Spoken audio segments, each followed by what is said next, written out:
So in this missile problem, essentially what you have is you have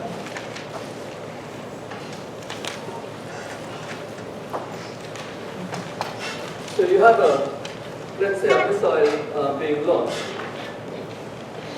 like this.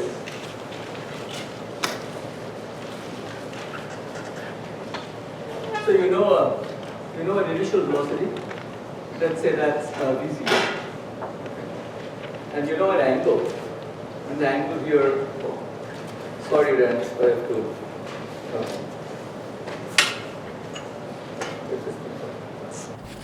And the angle here we set as 60 degrees.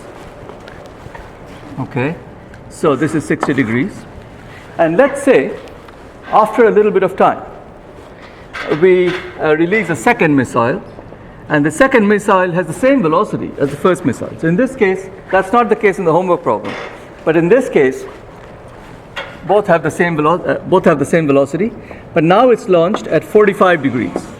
So this angle is smaller, and the idea is that it is possible under the right conditions, which is the key word, that this thing will be timed in such a way that they will intercept. That's the idea.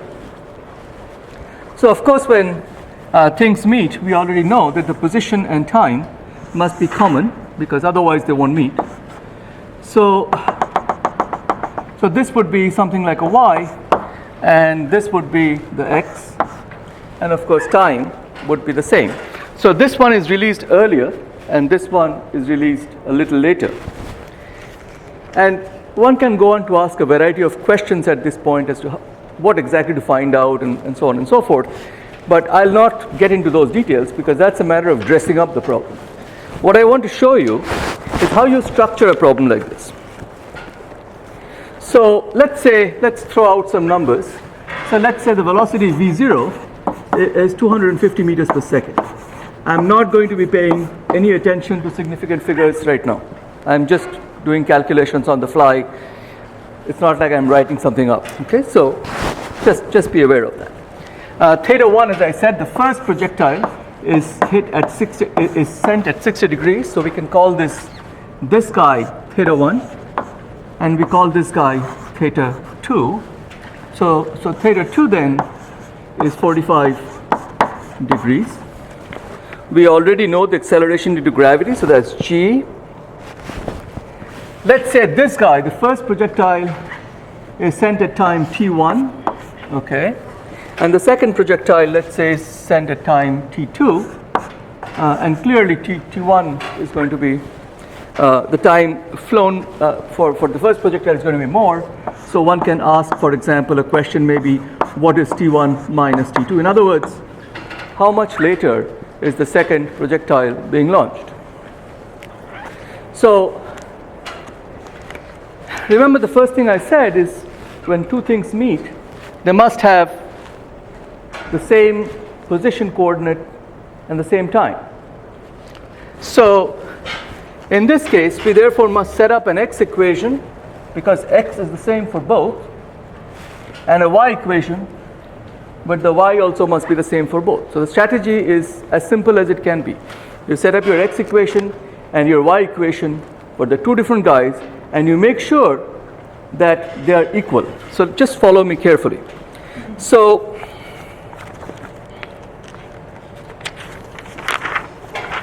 let's set up the x equation.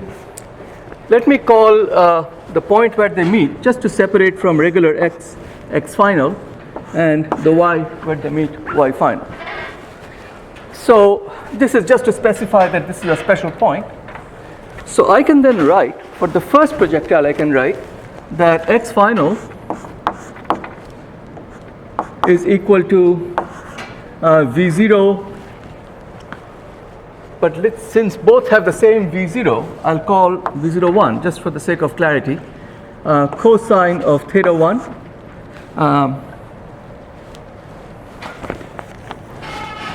right? Because this is theta 1, so this is going to be the x component. So this is really the v0x that I'm writing, times the time taken by the first projectile. That's t1.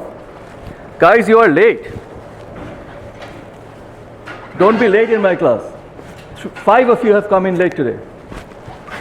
So the next thing that we do is we are going to say that xf is also common to the second projectile. So that's V02 cos theta 2, and now it will be T2. So you can see the simplification of this problem, because V01 and V02, the numbers are the same. So this is this is V01 of x, and this is V02 of x.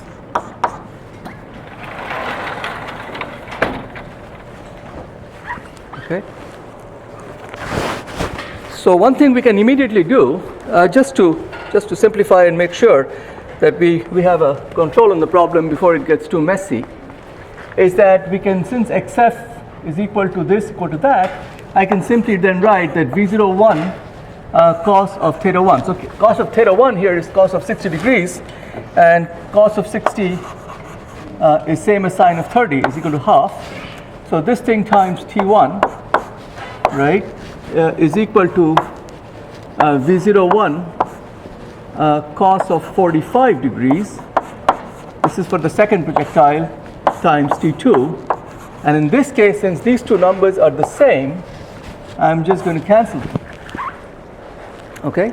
So there you go. There is an immediate simplification of what we are trying to do. Now we know what cos 60 is. So cos 60 is going to be half, but let's not, well, we can do that. So cos 45 is going to be root 2 over 2, and cos 60 is going to be same as sine 30. So cos 60 is a half. So therefore I should be able to write T1 over 2 must be equal to T2 over root 2, because it's the same as root 2, which means that I can write T1 is equal to square root of 2 times T2. I can write. Okay? Yeah? So with your angle using cos, why are you using cosine? Say that again? So when you're when you're doing the cos of 60 with the angle, why is it the cosine of that? Look at the way the angle is defined. So if you drop a perpendicular with the vector, you have a right triangle. So cos is going to be adjacent over hypotenuse. Hypotenuse is V0. So adjacent is going to be V0x. Always be sure not to make a mistake on this, okay? Because time and again this will keep popping up. And I don't want you to mess up in your trig at this level. Yes? Also, why did you divide T1 by cos 60? I didn't divide T1 by cos 60. I just multiplied, because this is just half. T1 times half, right? Yes. How do I know what? I'm doing the horizontal component. So the V0s cancel out. The cosine is just the horizontal component. I'm dealing with x, right? So x is the horizontal component. Horizontal component will have the adjacent side of the vector. Your trig needs brush up. Any other questions? But this is, yeah.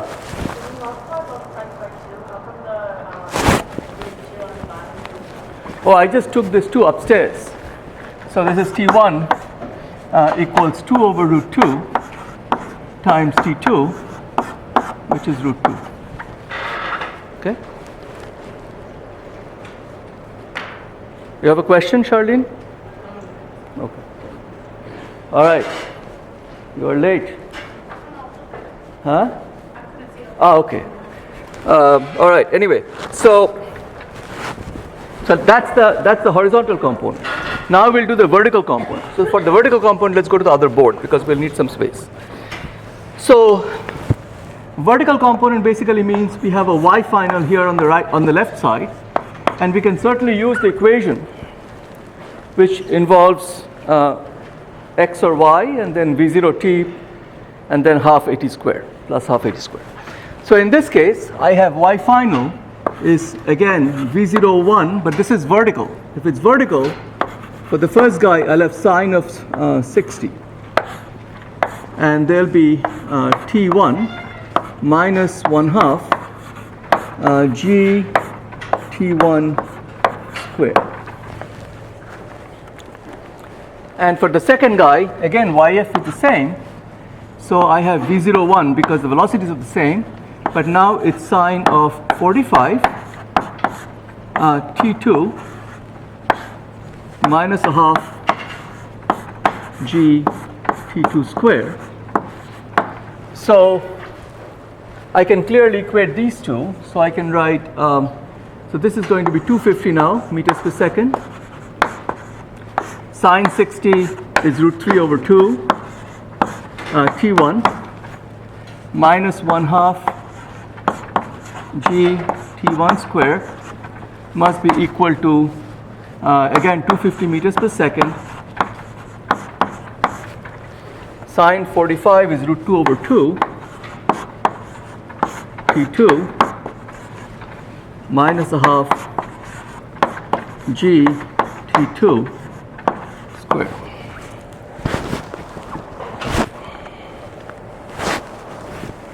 Actually, I don't need to really keep writing V0. I just wrote it for clarity.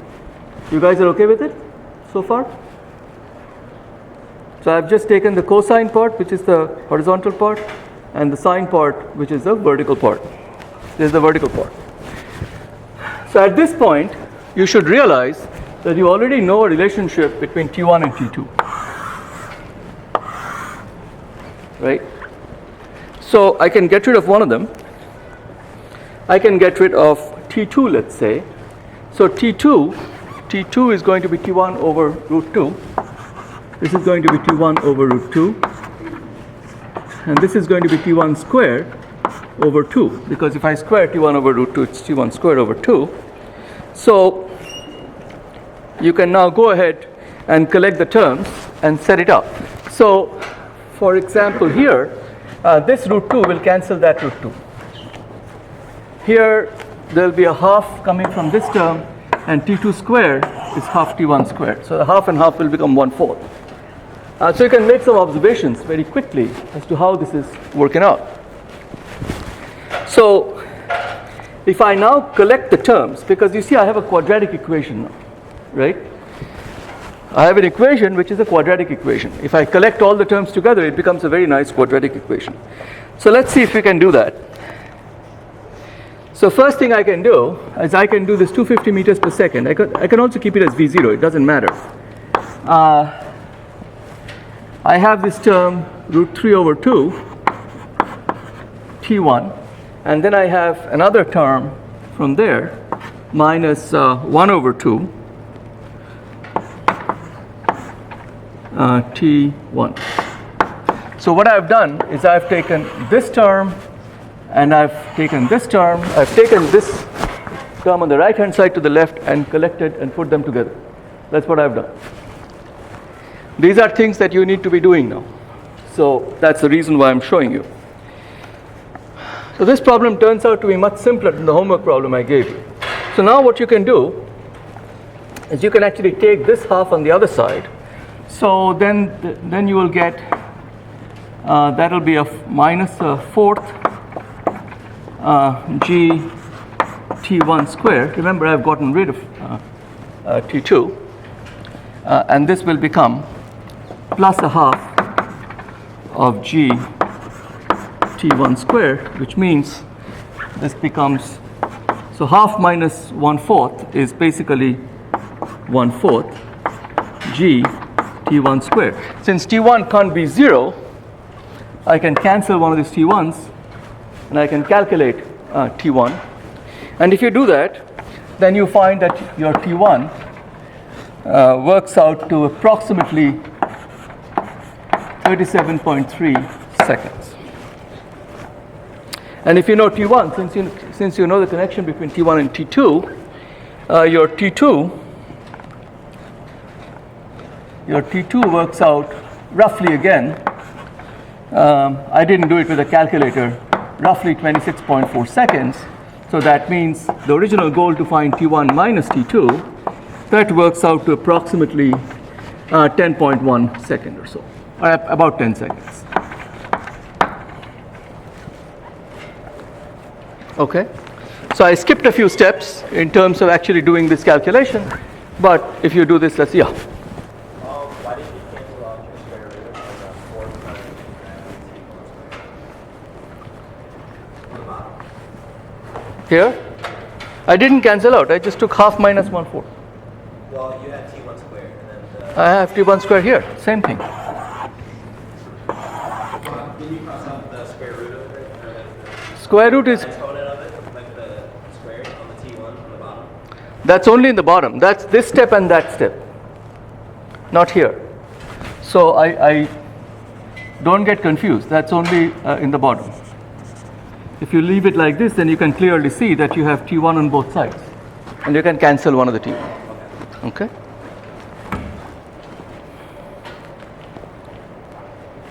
All right. Any questions? Okay. So the problem I gave you is different in the following sense. The velocities are different in the two cases. So while you set up the problem in the exact same way, your calculation is a little bit more arduous. Let's put it that way. Now, another problem that I typically try to do in class, if I have the time, again, I'll sketch this. I'll not do it completely because there are other things that we need to be doing. The illustration here is important though. Let's say that you are riding in a balloon. So normally there would be some kind of a basket, right? And here you are happily riding on the balloon. And you decide to throw a rock that way. Okay? And you make sure that the rock's horizontal velocity, so that will be v0x because this is x, right? You set it up as 15 meters per second. Those are the numbers I took. Okay. The point of this problem is something very simple. I'm just illustrating how to do these problems. And let's say this is the ground level. And let's say when you throw the rock, it is at a certain height y from the ground level. And let's say the balloon ride is over and you are coming down instead of going up. Okay? And just for the sake of keeping numbers simple, we'll say you'll be coming down at 20 meters per second, which of course is a huge velocity. But let's say for the sake of argument we do that. So now we can check out this problem. So we can figure out, for example, when this rock hits the ground, where this rock hits the ground, and stuff like that. So first, let's figure out a little bit about y. So as I've taught you, write down the formulas. You know that d equals v bar t may not be very useful here. You know that y equals v0 t plus half at squared. That might be useful here because you need to worry about y. V final squared is v0 squared plus twice acceleration. This is vertical motion, so I'll put a y. And then v final equals v0 plus acceleration times time. So you know that all these guys are your usual weapons of war. And we want to calculate, let's say, y first, which means that since we don't really know the final velocity, the way to go would probably be this one. That's how you decide, as I have told you before. So therefore, y is going to be v0 t. Now pay attention to what I do. What is v0 here? v0 is your velocity. You are on the balloon. Balloon is going down. So your velocity is therefore the balloon's velocity going down. This is the main catch in all these problems. Do not screw it up. In all these problems, you have to make sure that where you are, if that is moving, then you have to take that velocity into account as the initial velocity, vertical, horizontal, whatever. So in this case, you are riding on the balloon, balloon's going down, so you have an initial velocity, and that initial velocity is going to be minus 20 meters per second. So you have v0y, let's say, which is going to be minus 20 meters per second. Then you have a t. G is downward, so I'll write minus 1/2, 9.8 meters per second square times t square. So here you need some more information to get ahead.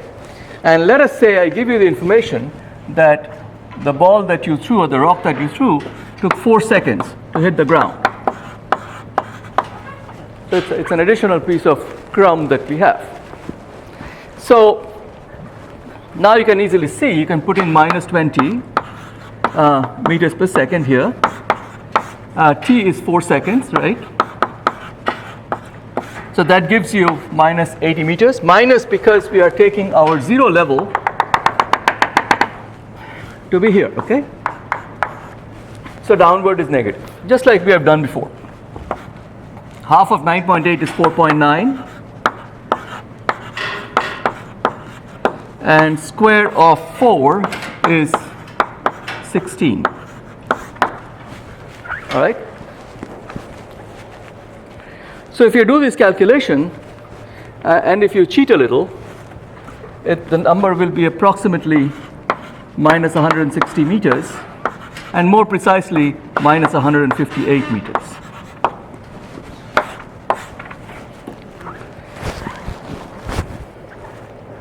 Okay? 16 times 5 is 80, 20 times 4 is 80, so minus 80 minus 80 is minus 160. I've just rounded off there, Antonio. Just so okay? So far so good? So now, since you know the time, you can actually calculate the x distance that the flight of the rock would be. The rock would basically fly like this, right? So there will be an x distance here, and we can find the x distance. So we already found the y distance. We can find the x distance. The x distance is very, very simple to find. It's just the horizontal velocity, which is v0x times the time. And you could have done it anyway. So that will be simply 15.0 meters per second times 4.00 seconds. So that will basically be 15 times 4 is 60. So 60.0 meters. And then you can go on to calculate exactly where will the rock hit the ground and where will you be at that time and so on and so forth. Because as the rock moves, you're also going down.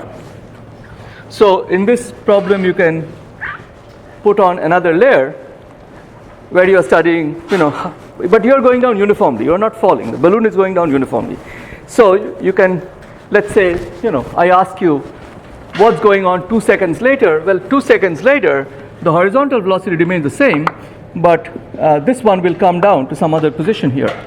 So then you have to take into account the position where you are in 2 seconds later, and the rock by the time is going like this, and you can calculate the distance that you have to the rock that way.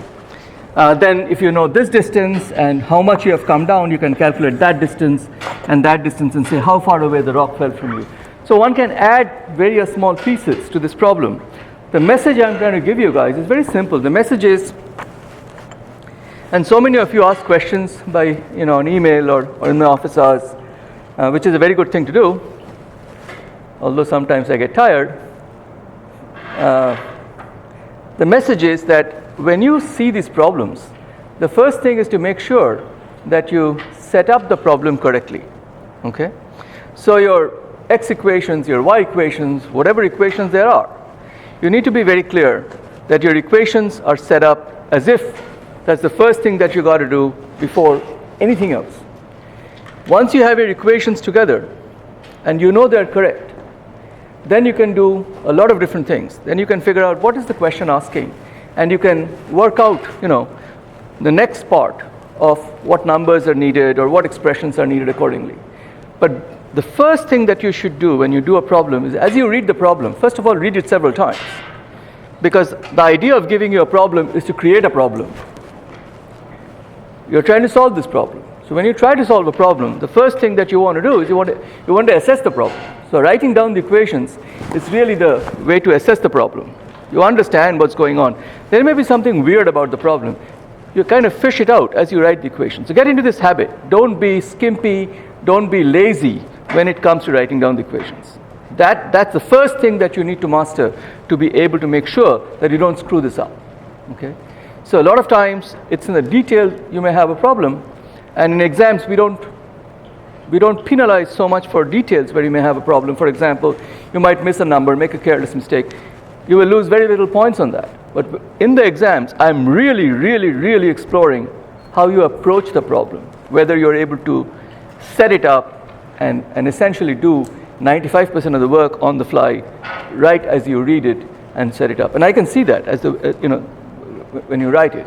And don't think that I don't look at your work. I do look at your work.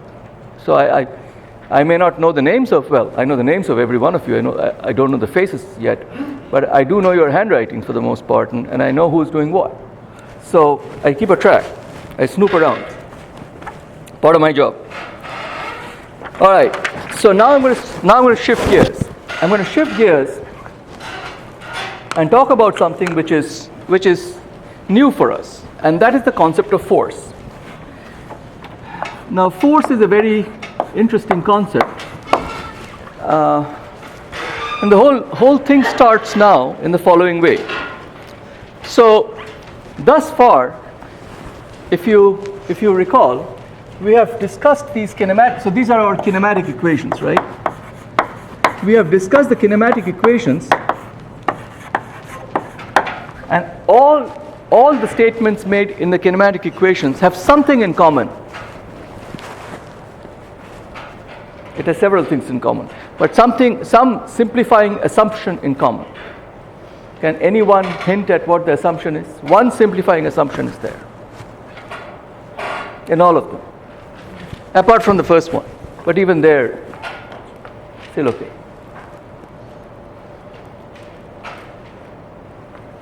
Really?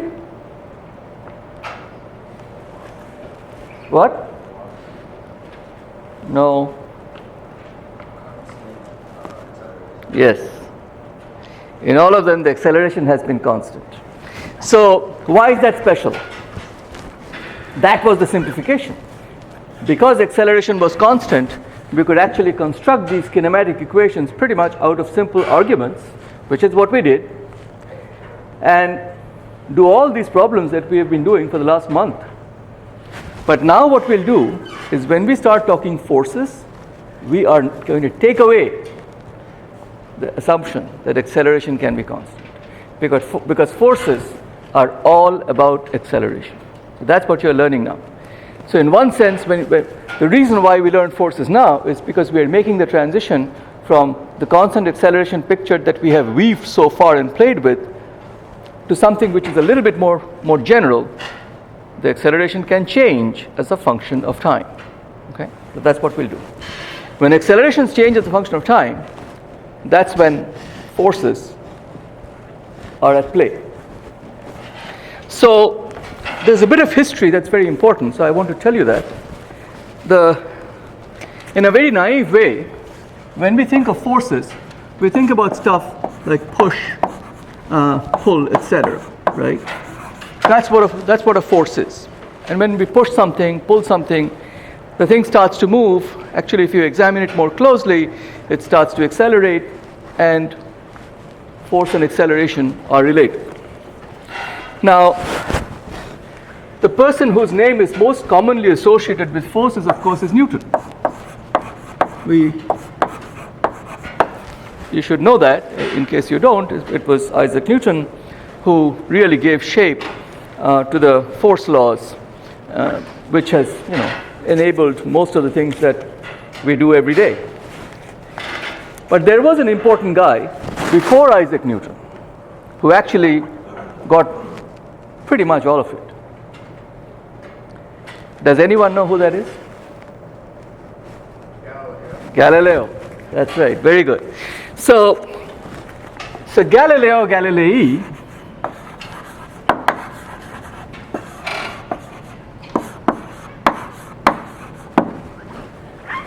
lived about 100 years or so was born about 100 years or so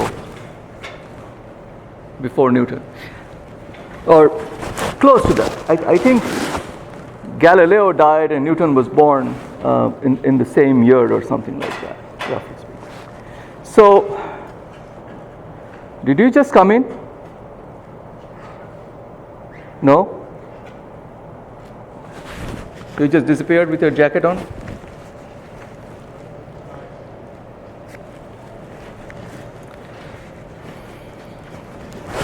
So, what Galileo said is, if I write it in English, is the following. I'll write down the whole sentence for you.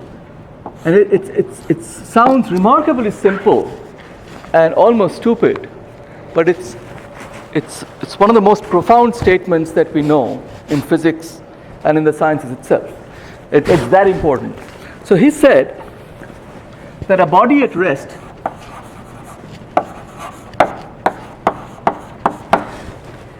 remains at rest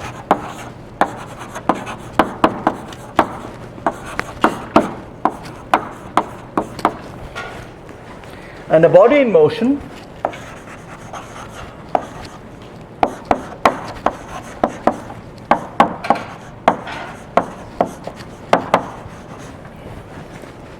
continues to move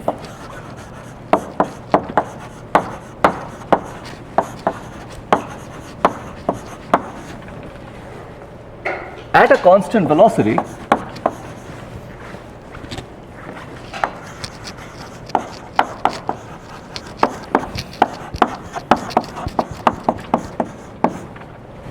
along a straight line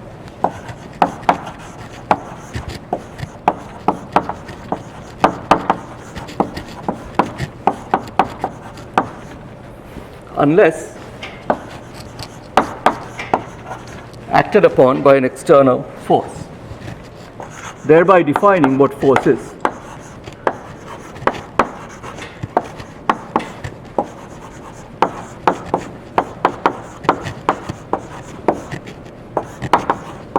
So in this statement, Galileo laid down the foundations of what force is and also what rest is.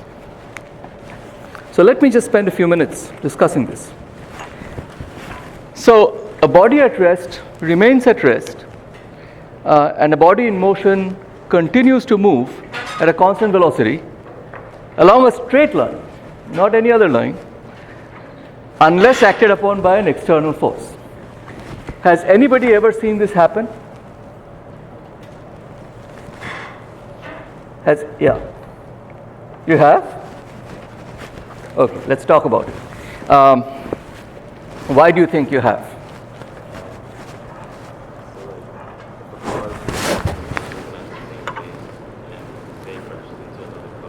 Okay, but let me point out that the car has an engine.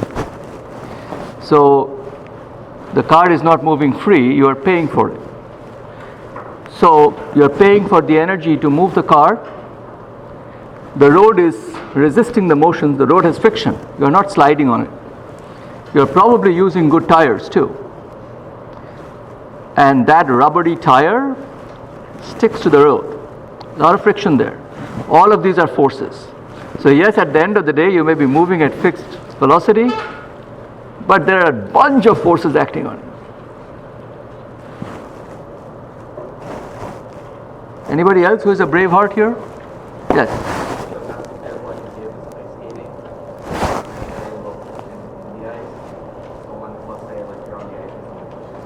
Ice skating is a good example because you're reducing friction. So if you get moving, then you pretty much continue to slide on. But it turns out, of course, that if you think about it, even then there are forces acting. You are cancelling out forces because there's a friction force. So question is there any way we can get an environment where there is no force on you?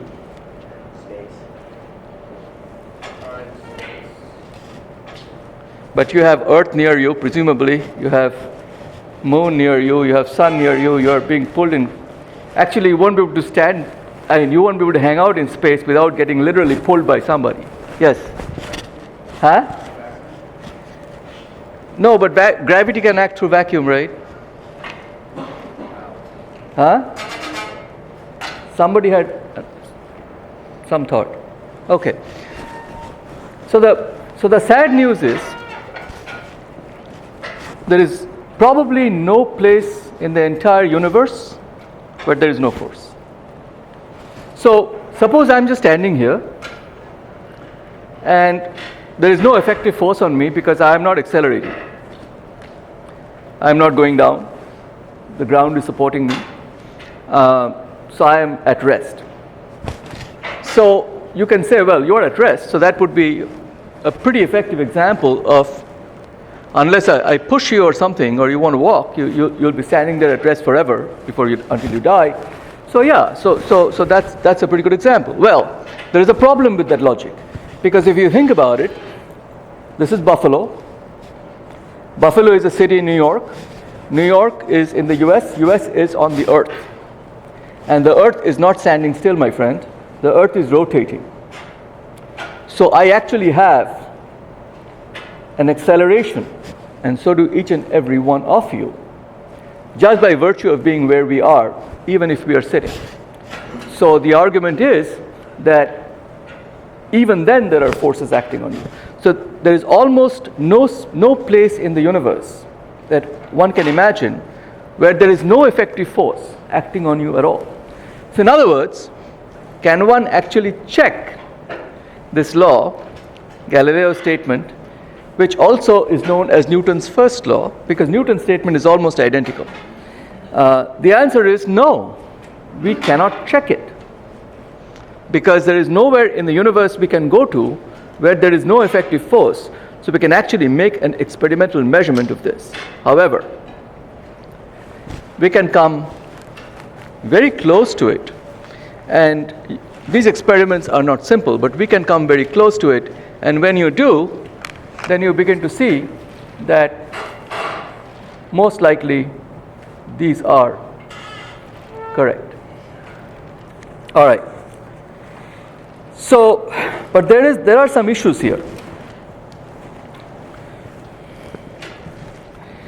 The issue is that most of these laws tend to be valid in so-called inertial frames of reference. So you have to understand an inertial frame of reference. The concept actually is not difficult, at least at this level.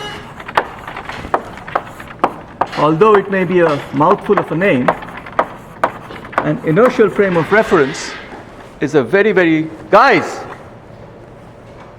What are you doing?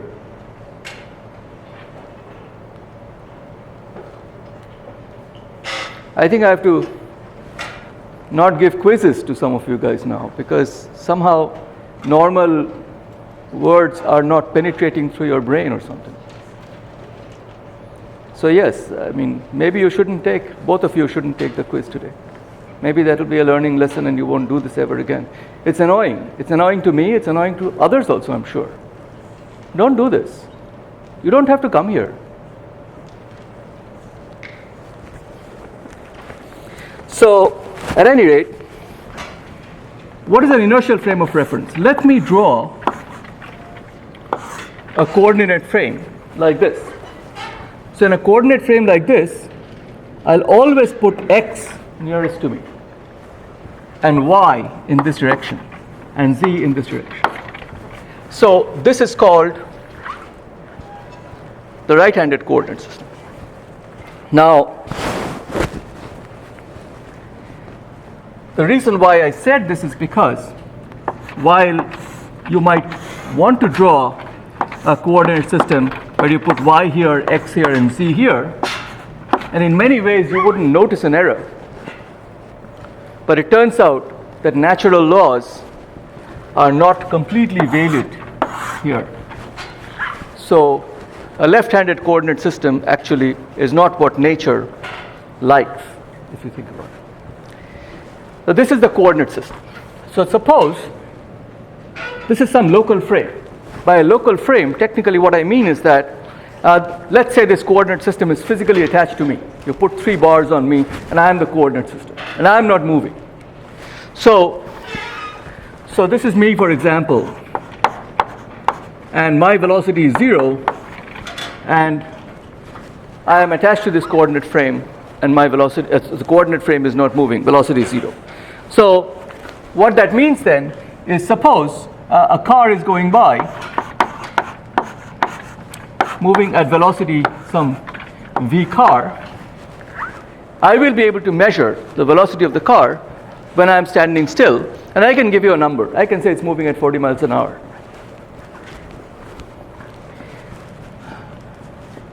Now I can start to move at fixed velocity. Since velocity is a vector, I should be moving in some direction. Let's say I'm moving in that direction. So here I am again attached to the frame,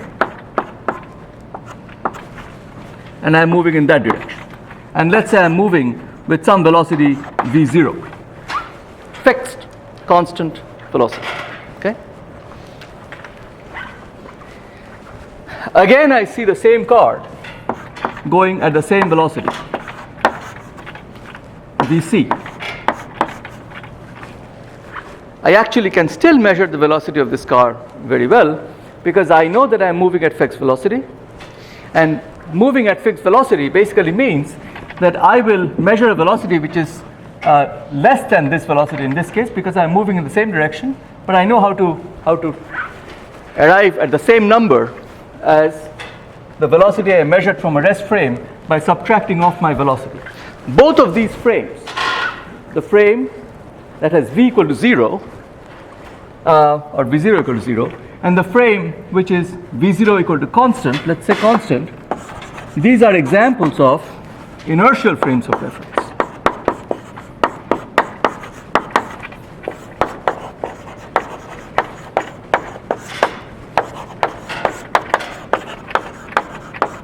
They are inertial frames of reference.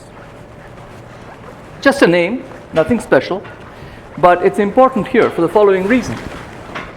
Because Newton's laws, and I've only told you about one law, but Newton's laws are only valid in inertial frames of reference.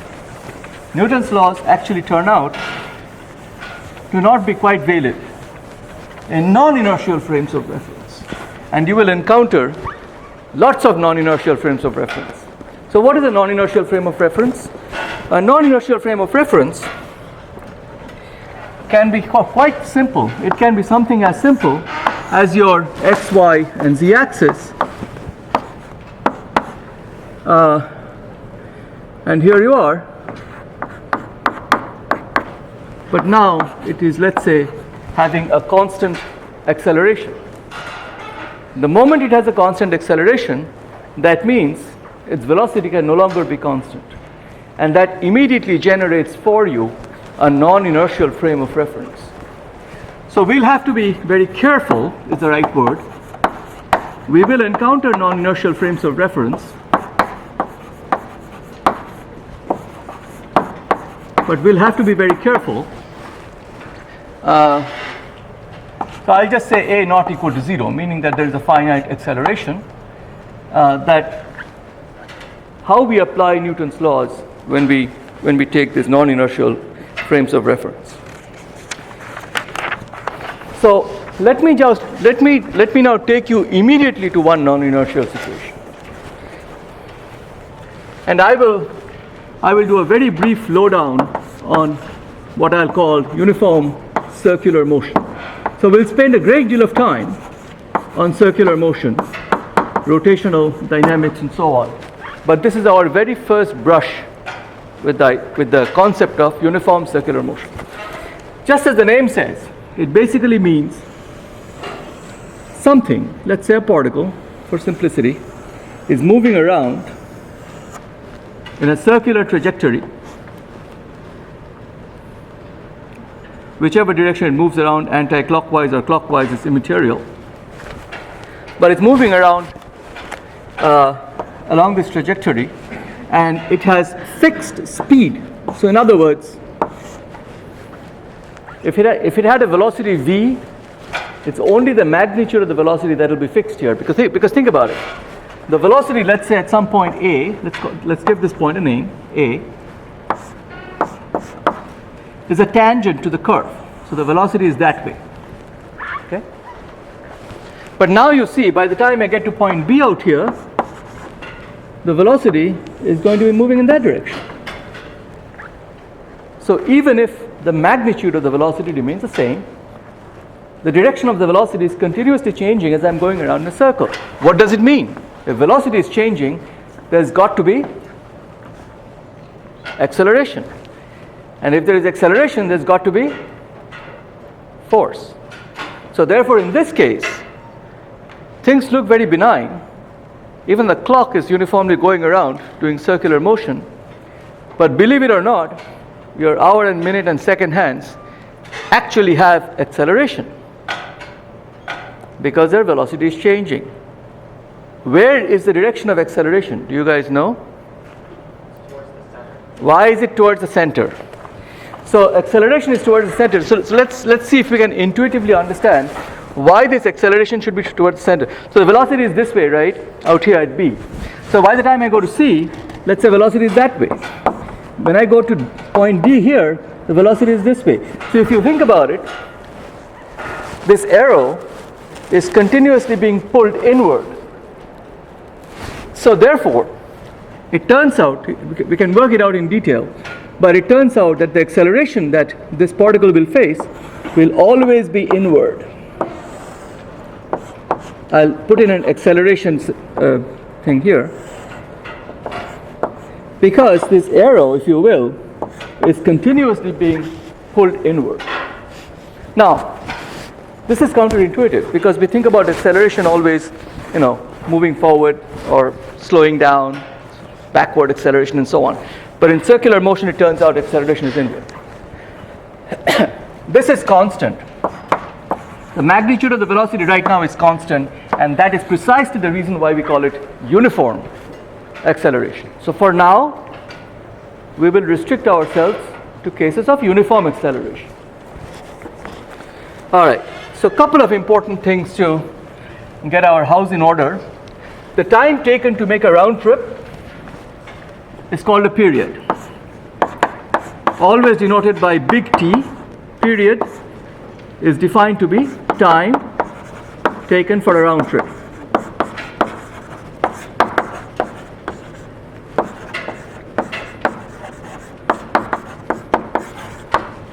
All right, time taken for a round. So what's in a name? Well, the name is important because there is something associated with this T that we talk about all the time.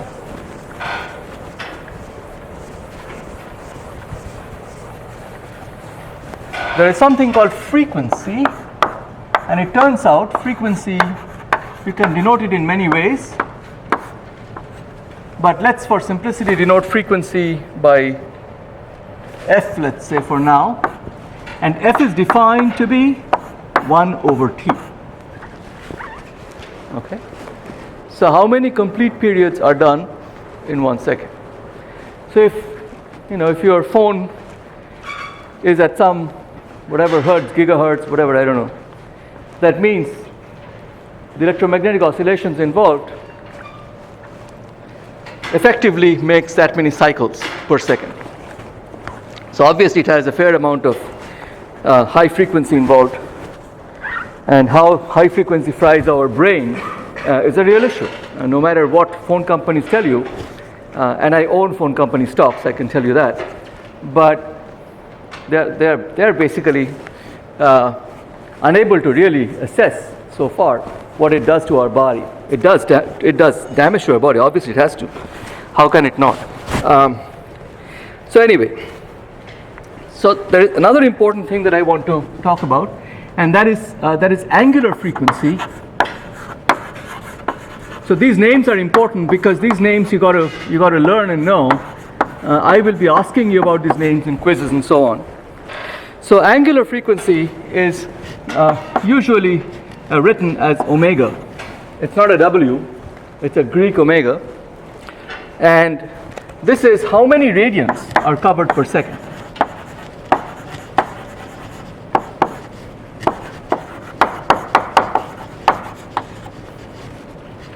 Per second. So in other words, if you make a complete round trip, the radian would be 2 pi. So omega therefore the radian covered in a complete round trip is 2 pi, divided by the total time taken is t. So omega therefore is expressed in radians per second. Radian, of course, doesn't have a dimension. It's an angle unit. Now, so naturally, the angular speed, which I called v there, this v is distance traveled. Speed is distance traveled over time. So that would be, since the circumference of a circle is 2 pi r, it's 2 pi, let's say small r I used, over t, where r, of course, is the radius of a circle. So I'm going to be using the circle quite a bit. That's why I'm moving into the circle, because this is not only an example of an accelerating system, a very simple accelerating system, but it's also going to give us a way to understand Newton's laws. So that's why I'm setting it up in such a way that I can use it as a tool to explain Newton's law as we go along. So I can therefore write v as, because 2 pi over t is the angular frequency, as omega times r. So what happens at the center of the circle? What is the speed or velocity at the center of the circle? So assume you are on a what is it called? One of these turntables that you have in the parks and so on. No, roller coaster is vertical, horizontal. What is it called? Merry-go-round? The horizontal one is merry-go-round? I haven't been on one in a long time, as you can tell. Not the vertical one, the horizontal one, where you can just step on and go around. That's a merry-go-round? Okay. So suppose you step in the middle of a merry-go-round. What do you think will happen to you? Will you be moving very much? Are you sure you guys want to chat? Don't talk there. Will you be rotating in the middle of a merry-go-round? You'll be rotating. But will you be having a velocity? Why not? You're staying in the same spot. Yeah, you're staying in the same spot, just rotating around yourself. Confusing. So basically, v is tied to r. So if you are at the edge of the merry-go-round, then your speed is much higher. If you are at the center of the merry-go-round, your speed goes to 0, because r goes to 0, right? Because there is no r. That's an important thing. So the speed that you will experience when you are on something that's moving in a circular track actually depends upon where you are. So ideally, if you want to hop onto a merry-go-round and not fall, where would you want to be? In the center, which is hard to do. Whenever you get onto the edge, you have a tendency to fall, because you go from very low speed to a much higher speed, because typically r is quite large. So another thing I want to say is that I've been talking about acceleration all this time. It turns out this acceleration, which is directed towards the center, it's called centripetal acceleration.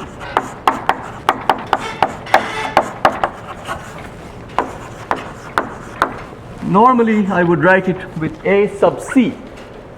Centripetal acceleration is a special acceleration. It's directed always toward the center, and it turns out that it can be written as v squared over r. Now since v, as we already know, v is omega r, I can write this as equal to omega squared r squared over r. So that will be omega squared r. Okay?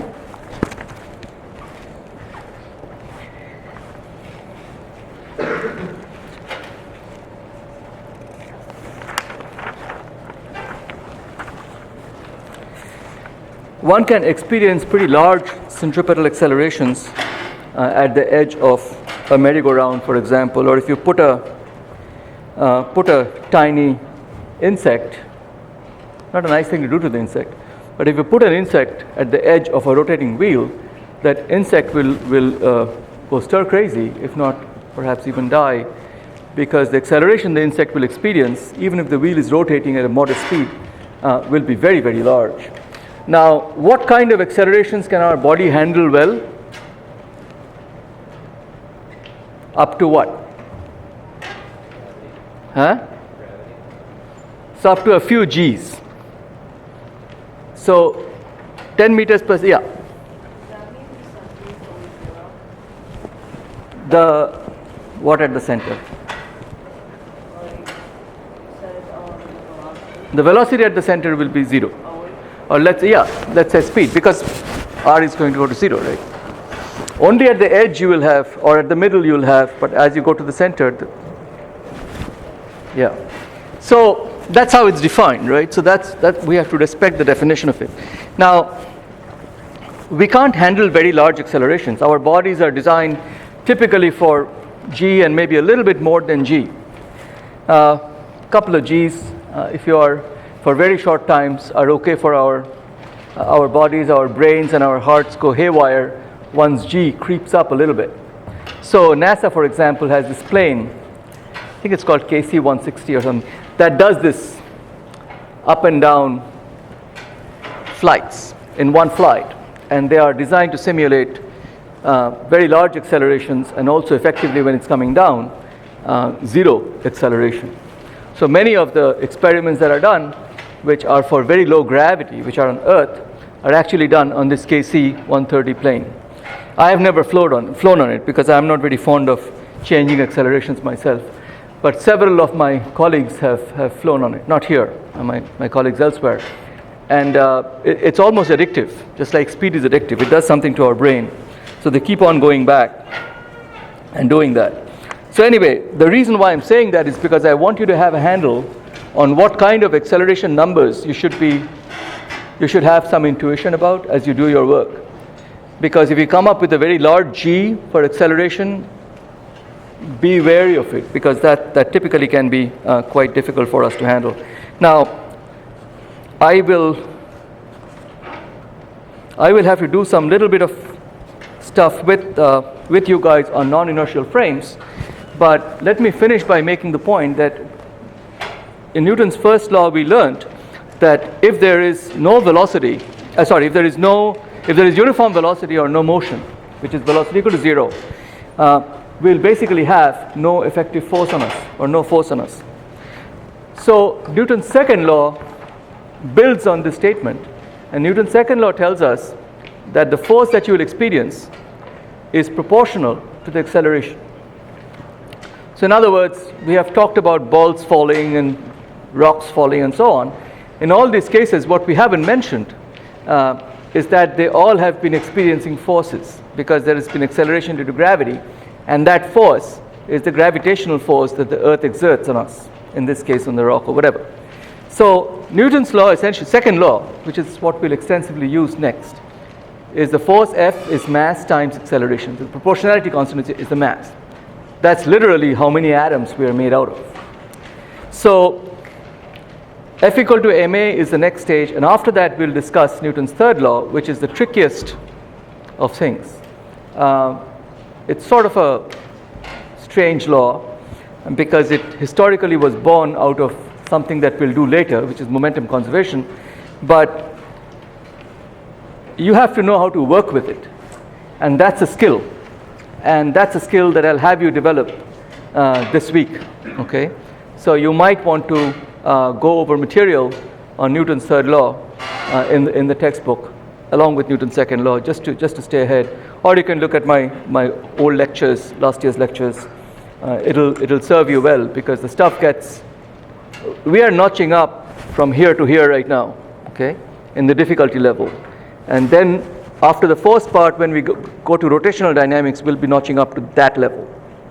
So these are sudden jumps, and I have students really falling apart, and I'm warning you, because if you haven't had physics before, just brace for a high acceleration coming along your way, and do whatever you can to not fall off track. Okay, let's go to the quiz.